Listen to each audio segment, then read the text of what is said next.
Hello everyone, I'm Bartley Jonathan. Welcome to this edition of the 6 p.m. Primetime Newscast on Equinoxe Television, live from our headquarters in Cameroon's economic capital, Douala.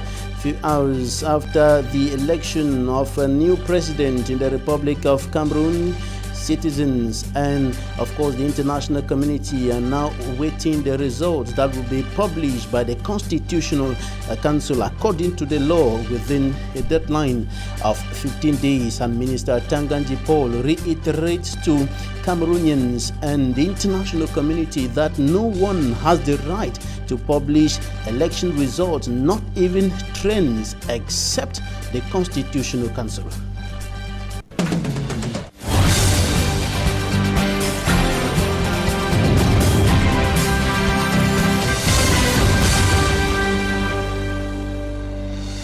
After Cameroonians went to the polls yesterday to elect their new leader for the next 7 years, today was Operation Ghost Town in the two Anglophone regions of the country as a result of the deepening crisis rocking the northwest and the southwest regions of the country. Mimi Mefo paints a picture of Anglophone Cameroon today.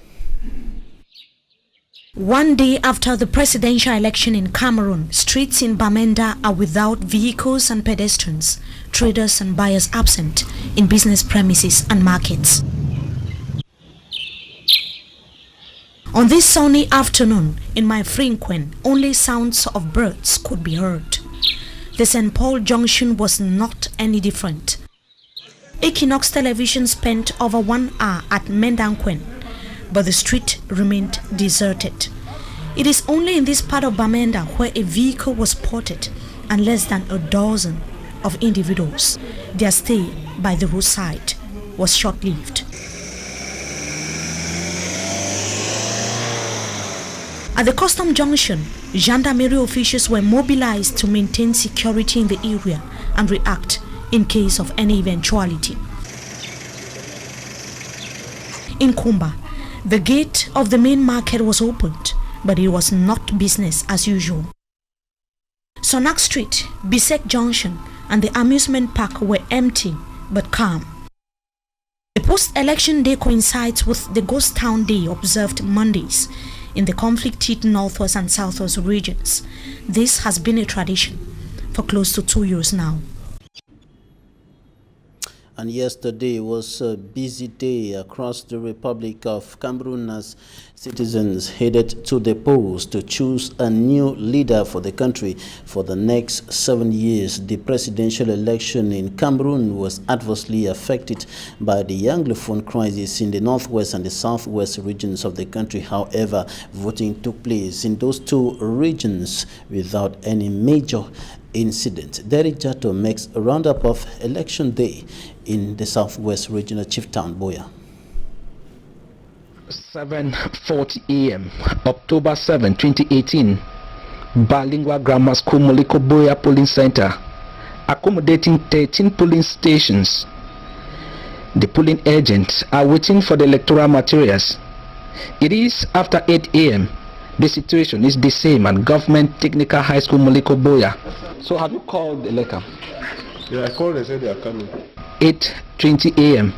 A military convoy on board some polling agents drove to mile 16, picked up some element and drove back, then took the road to Upper Bolifamba. Bullets will later rain here at mile 16, and we did not know the fate of mile 16 Lower Bolifamba polling center. 9:15 a.m. A military truck drove into OIC Great Support polling center and on board electoral materials. 10 a.m. The news of an attack on a car belonging to Cameroon Tribune breaks. The car was shot at mile 17 hill. The bullet came from the driver's seat, just slightly beside the steering, into the board, then came out from the bonnet. Drawing conclusion from the damages caused, sources say the weapon that was used was a sophisticated one. The tire too was shot. 10:30 a.m. Another information came in. The divisional officer for Boya, Mr. Kwamo Campo's convoy, has been attacked at Munya, and the GO has been wounded in the process. Hours later, sources say the GO went to the hospital. He has been treated and discharged. 11 a.m. Governor Bernard Okalia Bilai and wife Madam Nicole Okalia arrived at the Court of Appeal polling center to cast their vote, and the divisional officer for Boya is not in the convoy. The heavy military deployment around the southwest governor was total. After performing his civic duty, Southwest Governor said his impressions are positive. He will also announce how the government is handling the tension on the ground. All the police stations are open, and Cameroonians who want to exercise their civic responsibility are going to the police station, like what I've just done. And we have heard that in some area, some terrorists try to intimidate the population, but the defense forces reacted promptly, and everything is going on. 12:30 p.m. The mayor of Boya, Mr. Ekema Patrick Esunga, makes his entrance at Government Technical High School Muliko Boya Polling Center. Gunshots were heard here hours earlier. The mayor will go straight to check his name on the polling station roll. After duly identified, he then went in and cast his vote. Quite optimistic. Of course, if I sound a little bit calm, is because it took me some time to be able to trace my name on the list, and of course I was a little bit worried. I voted. I'm a very happy man, and from my observation, I see most of the people whom I know who share the same political ideology with me voting. But the turnout is timid. I think most people too were observing to see how authorities will vote and see how organized and how the security has been put in place. So the fact that we have carried out this action, I think it's assuring to those who were observing. So I'm sure that in the next couple of minutes we'll find the polling booths being crowded by electorate. The Amazonian Defense Forces had vowed that there will be no election, and with the street of Boya now dead, animated only by gunshot, the few that came said they sneaked their way. At press time, a military helicopter was spotted in the sky of Boya, as tension and gunshot were still increasingly heard on the ground. Voting equally took place in the far north region of the Republic of Cameroon, another part of the country hit by security challenges provoked by militants of the Nigerian terrorist sect Boko Haram. Voting, however, took place in that part of the country hitch-free. However, an observer indicated that voter apathy was not in favor of the election in that part of the country. Details in this report compiled by Equinoxe. 8 a.m. October 7, all voting materials were already made available at the Artisanal R polling station in Marwa, Far North region. Security was heightened, comprising security elements and local vigilante committee members. This to halt any Boko Haram threat, according to Governor Mejiyawa Bakari. Dans les zones périphériques, dans les zones où j'ai dit régnait Boko Haram. Many freely moved to the polling station where they verified their names and other official information on the electoral list pasted before moving in or passing by to exercise their civic responsibility. One of them, Hamadou Umaru, expressed delight. On peut retenir juste un sentiment de joie et de devoir accompli, c'est un devoir citoyen, venir voter. With respect of the electoral code, the voting process stopped at exactly 6 p.m. It was accompanied immediately by vote counting. To an observer in Jamare, Muhammadu Mustafa complains of voter apathy. Bon, j'ai eu à constater que les gens étaient réticents pour voter. He says the turnout of electors for the October 7, 2018 presidential election was very low as compared to that of 2004 and 2011. Et je leur ai demandé pourquoi ils ne sont pas partis remplir leurs devoirs civiques. Speaking to the population, they say the presidential election is not a big deal to them. Eux, ils se préparent pour les municipales et les législatives prochaines. What they await is the municipal election.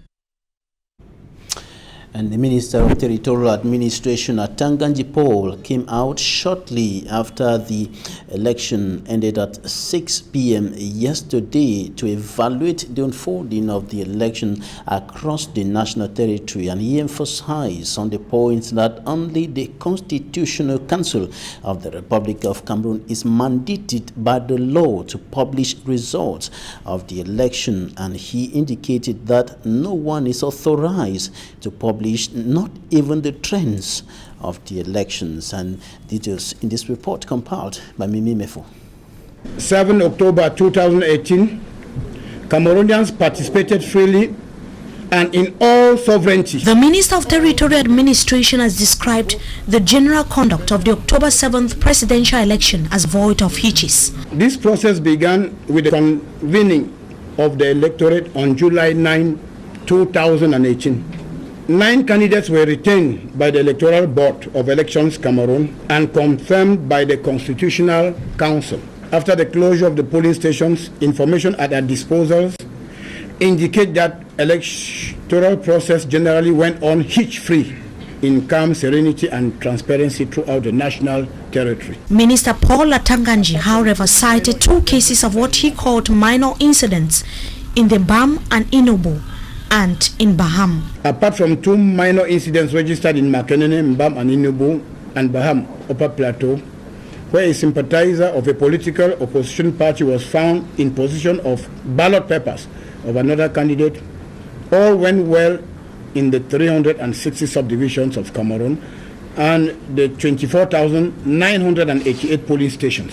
As he addressed the press on the election night after polls were closed, he sent a warning signal to those who violate the law and publish the results before the competent institution, which is the Constitutional Council. I equally wish to emphasize that the official proclamation of results is an exclusive right of the Constitutional Council, and no one has the right to substitute to this legal body.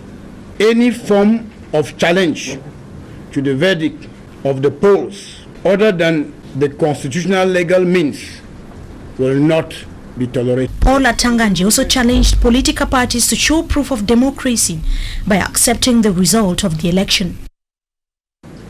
This presidential election, marked by calls by some political parties to respect the results from the polls, demonstrates that democracy in Cameroon is credible and on the move. Grumbling candidates or parties have 72 hours after the close of the poll to file petition, while the Constitutional Council shall adopt and proclaim the results of the election within 15 days of the close of the poll, as stipulated in Section 137 of the Electoral Code. And an international non-governmental organization, Transparency International, has equally said the election yesterday in the Republic of Cameroon unfolded hitch-free despite some irregularities recorded in some polling stations across the country. We have details in this extract. Cameroonians headed to the polls to choose their president Sunday. Elecam officials at the Littoral Regional Delegation are busy. They, representatives of the 4 divisions that make up the Littoral region, are working on partial results received from different polling stations that make up subdivisional branches of the institution in the region. According to the regional delegate Emmanuel Kwadika, divisional branches are charged with receiving reports from the subdivisional unit for onward transmission to the National Votes Counting Commission within 72 hours. While the divisional experts receive reports from the subdivisional branches, other officials are busy treating complaints forwarded by disgruntled candidates. Emmanuel Kwadika, Littoral Regional Delegate of Elecam, stated that candidates have a maximum of 72 hours to table their complaints, which should be published within 24 hours by Election Cameroon. The law also demands the accused to respond within 48 hours. The process, if founded on valid proofs, can lead to the total or partial cancellation of the election. If cancellation is the outcome, a new election is expected to be organized within 20 to 40 days, according to the electoral law in Cameroon. For me, Armstrong Sander reporting on the compilation of results of the presidential election of yesterday in the Republic of Cameroon by the election organizing body Elections Cameroon. Now we come back to Transparency International, which has said that the election unfolded hitch-free despite some irregularities recorded in some polling stations across the country. Take a listen. First of all, I wish you all good luck. That would be wonderful, where you get representation that you deserve and the country move forward. I think the country is, my sense is the country is moving forward in a direction of growing and developing, and it's part of it is having the right representation that can, or management, let's put down that you need management that could take you that way. No misbehavior, none whatsoever. I would say that when they prepared the poll, they followed the system that they were instructed. As I said, it was very quiet, very polite, very organized, and I didn't see any aberration. I didn't see anything that could lead to non-transparency. Another African country where citizens will be heading to the polls in the coming months to vote a new president is the Federal Republic of Nigeria, and the country's presidential election was shaping up to be a contest between two veteran male politicians, but the candidacy of Obi Ezekwesili could change that, and women have run for the presidency before, but she is the most prominent Nigerian woman to challenge for the top job. Obi Ezekwesili is well known for leading Bring Back Our Girl campaign to help free the 276 girls kidnapped from Chibok, northern Nigeria in 2014. She has also served as the country's education minister and vice president of the World Bank. But come February 2019 vote, it will be a tough challenge to unseat 75-year-old incumbent President Muhammadu Buhari or beat the 72-year-old main opposition candidates Atiku Abubakar. And Muhammadu Buhari and Atiku Abubakar both have formidable political or party machines behind them. At the weekend, President Muhammadu Buhari was nominated by his All Progressive Congress APC, and Abubakar Atiku beat a file of 11 others to become the flag bearer of the People Democratic Party, and the two parties have supplied all of Nigeria's presidents since the end of the military rule in 1999. For Ezekwesili, Obi, the man she is to face represent a mediocre political class that emerged from one crisis to another. And that's it for the first segment of this edition of the news. Coming up next, Talking Point.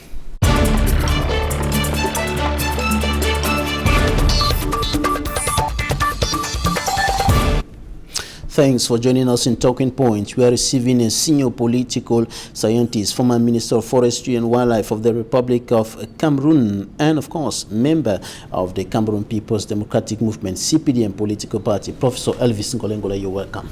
Thank you very much. It's always good to be here. Yesterday, you voted in Tombel in the southwest region of the country. Yes, I did at 10 o'clock, and as a citizen of the Republic, I voted as was expected of all citizens of a country such as ours. How did the elections unfold in Tombel?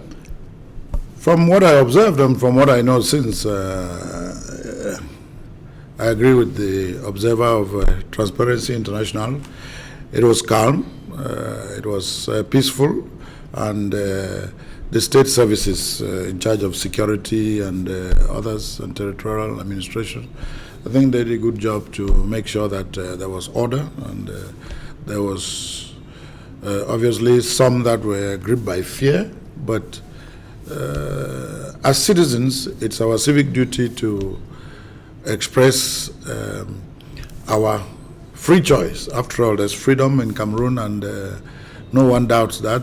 Away from Tombele, in other parts of the southwest region and the northwest region as well, there were some minor incidents, what is qualified as minor incidents, gunshots, attacks on the vehicle of the division officer of Boya, and even in Mamfe and other parts of the Anglophone regions. Yeah, these minor incidents, and indeed minor, are unfortunate because as a republic which has opted for democracy as its own preferred form of government, we understand that we are all diverse, we have diverse opinions. We understand that some are happy at some moment, some are not happy.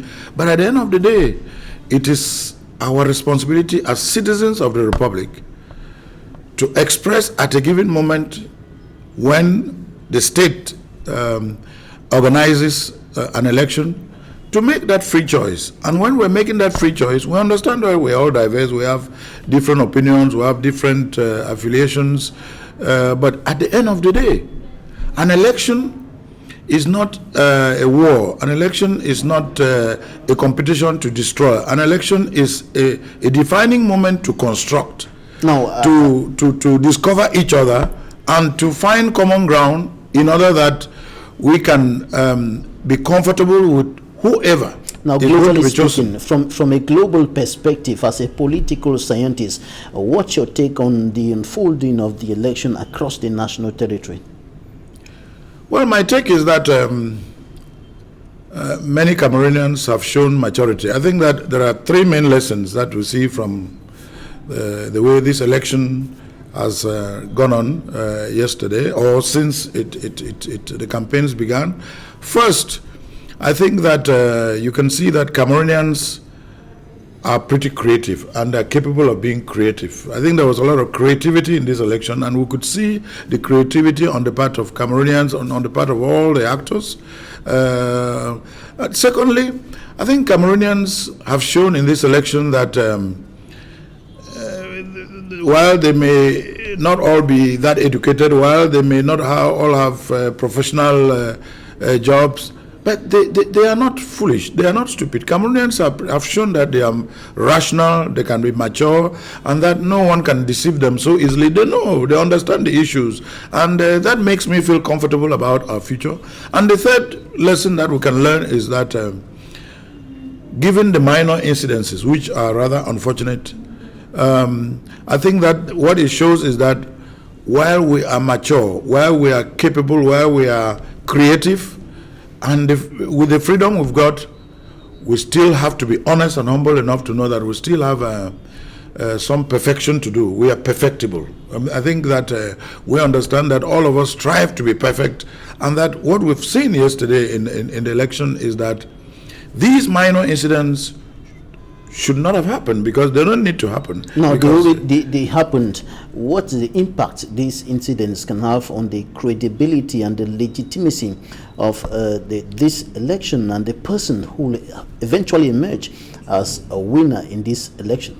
No, these minor incidents, as the adjective goes, they are minor, and therefore, because they are minor, they cannot impact or affect the majority opinion or the majority preference or the majority decision, because at the end of the day, democracy is defined as the rule of the majority without ignoring the opinion or the role of the minority. So as a democracy, the minority cannot impose or dictate, and so when you have a minority incident, it's an incident, and because it's in the minority, at the end of the day, the majority has the civic, republican, constitutional responsibility to understand what it is and to find a way, with all the freedom that there is, to manage that incident and to make sure that that sort of incident doesn't occur again. Because but talking about the legitimacy of a leader,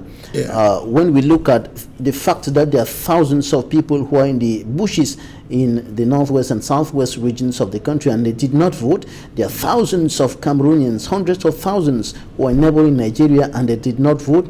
In the south region, the voting, according to information that streamed into our newsroom, was a little timid, meaning that there was something like voter apathy.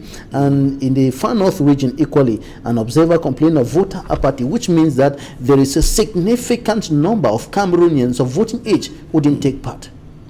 Well, as you know, power is that which is based on law, meaning that which is legal, which is backed by legality, meaning that rule backed by the law, and rule backed by, or government backed by the consent of the majority of the people.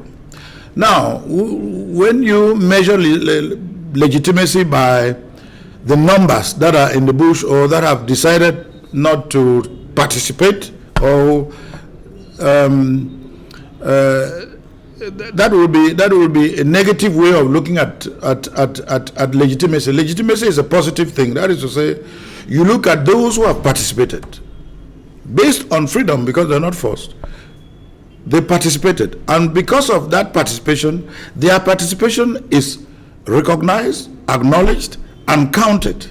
And once that acknowledgement, recognition, and counting takes place, the law requires that the numbers should be published, proclaimed, and declared as legal and legitimate. And so when someone is in the bush, that is to say, decides not to participate, it means that you've decided not to be counted or not to be recognized. And so no matter whether you're a journalist or whether you're a legal expert or political expert, when you want to measure how legitimate is the decision, how legitimate is the rule, how legitimate is the victory, you base it on the numbers counted, the numbers recognized, the numbers participating. And so what you'll see at when the proclamation or the publication of results will be made is that you'll see that the participation rate in the nation was more than 50%, meaning that a majority participated.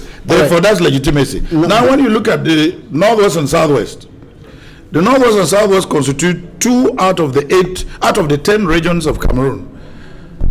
In terms of numbers, it means that if there were problems in if there are problems, because there are, in the 2 of the 10 regions, the 2 of the 10 regions will not render legitimacy illegitimate. No, that's the first thing. And secondly, even in the 2 regions where we know there are problems, because some are in the bushes and some are gripped by fear, you still count those that participated, because those are the ones whose participation is counted. You know, once someone decides not to participate in a republic, in a democracy, non-participation is a negative expression of your sovereignty, of your right to citizenship. All right, the election has taken place, and now the results are being compiled by Elections Cameroon. What should be done now, and what should not be done by who? Right. What should be done now is that an election is a process.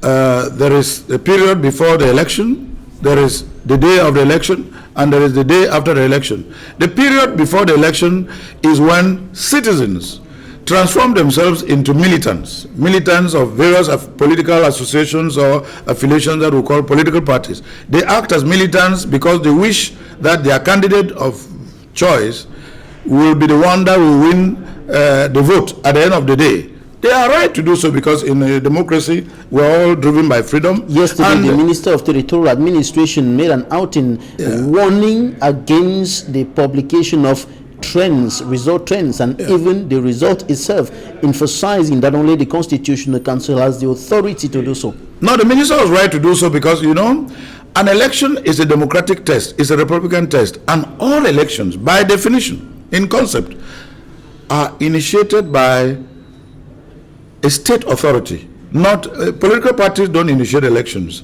individuals don't, citizens don't. It is the state, meaning the ensemble of people, citizens, land, government, regime that initiate an election, and that are the title holders. And all elections are governed by laws. All elections are governed by standards, by code, by a code of conduct. And once you accept to participate, it means you have accepted the law. You may accepted the code. And the code and the law says that it is only the Constitutional Council that publishes or proclaims. Once you have accepted to participate, it means you have accepted the law. If you decide to proclaim the results or publish the results, you violated the law. You cannot accept the law to participate and refuse to accept the law in its entirety. No, you cannot have your cake and eat it. So the Minister of Territorial Administration is reminding all of us that we were militants before the elections, and on the day of the election, you don't go to the poll as a militant. You go to the poll on the day of the election as a citizen. And after the poll has ended, our job is to make sure that political parties educate that everyone must accept the results, whether they favor you or not. Civil society must accept and educate people that you must accept the results, whether they favor you or not. The media, and I think you are doing a tremendous job as far as I know. You are doing your best to educate people. You know, you go into an election as a militant. On election day, you don't go into the polling booth as a militant. You go into the polling booth as a citizen. And at the end of that election, meaning the day of the ballot, there's no militancy now. It is citizens expecting to hear the results. And once the results are proclaimed, the citizen must accept according to the law, under the law. In a nutshell, it is forbidden and even destructive to the nation to go on publishing trends and results and so on. It is against the law, it's destructive to the nation, and as you know, an election is not an end, it's not a finality. The finality or the end is that the nation must remain peaceful, united.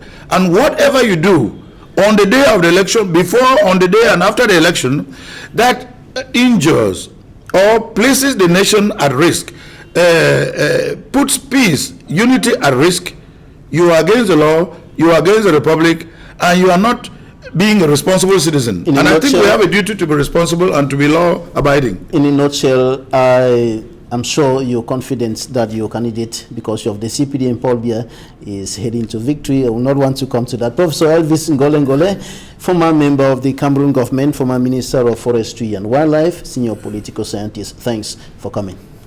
Thanks for inviting me. Thanks, ladies and gentlemen, for staying with us. That's it for this edition of the news. Goodbye.